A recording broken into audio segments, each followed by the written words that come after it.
Hal yang perlu diperhatikan selanjutnya adalah mengenai interpretasi.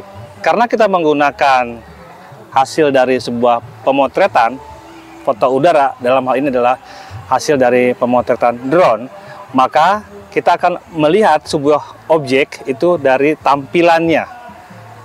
Tampilannya seperti apa?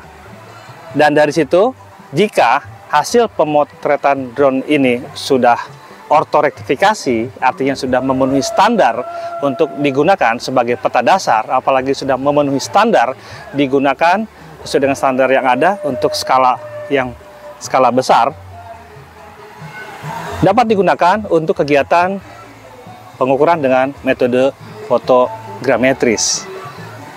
Dan hal ini ada syaratnya, yaitu jika posisi objek batas bidang tanah dapat diidentifikasi di foto tersebut.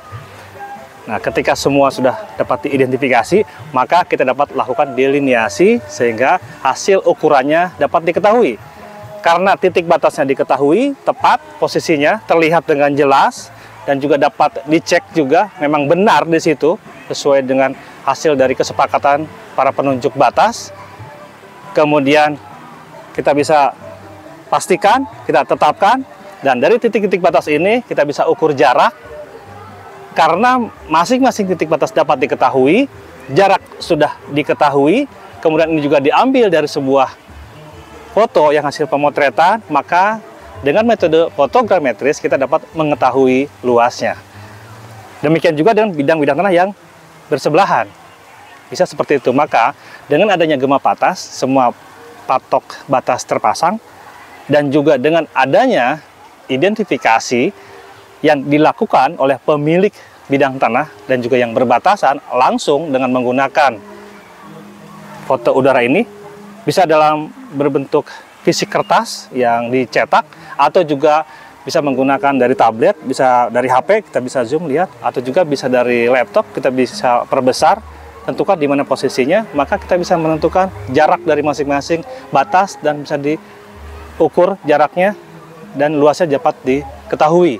Namun, jika ada titik batas yang tidak dapat dilihat dari foto ini, maka kita dapat menggunakan metode suplesi.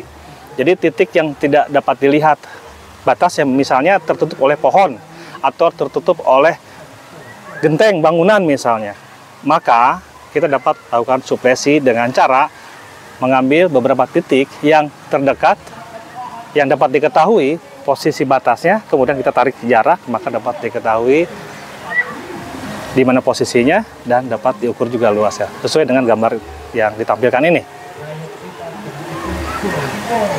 Dengan mengetahui hal ini, maka kita dapat mempelajari tentang bagaimana menginterpretasi sebuah foto.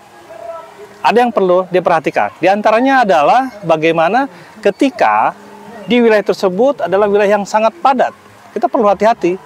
Perlu hati-hati ketika di dalam wilayah yang padat ini ada gang. Dan gang ini adalah gang umum atau mungkin gang yang sudah dihibahkan oleh pemilik tanah sebelumnya.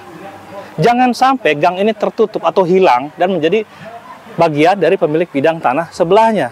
Karena keteledoran kita atau kekurang hati-hatian kita pada wilayah yang seperti ini. Maka sebaiknya kita perhatikan dulu di mana posisi jalan, di mana posisi gang, baru kita bisa tarik batas-batasnya. Dan jika kita khawatir karena tidak jelas di mana posisi batasnya, sebaiknya kita turun untuk cek ke lapangan supaya tidak keliru. Apalagi bidang-bidang tanah yang bentuknya mirip, misalnya persegi semua, atau itu sebuah objek yang sepertinya mirip tampilannya.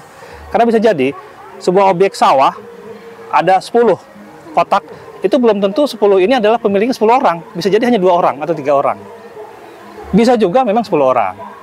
Makanya perlu diketahui juga. Inilah pentingnya adanya Poldatan atau ada tim yang memang mengetahui wilayah tersebut atau survei. Jadi tidak hanya melihat dari sebuah foto kemudian langsung kita identifikasi. Gang perlu kita perhatikan, kemudian batas-batasnya. Kita juga perlu perhatikan tadi yang keempat tadi. Jangan-jangan sudah bersertifikat, maka petakan dulu yang sudah bersertifikat.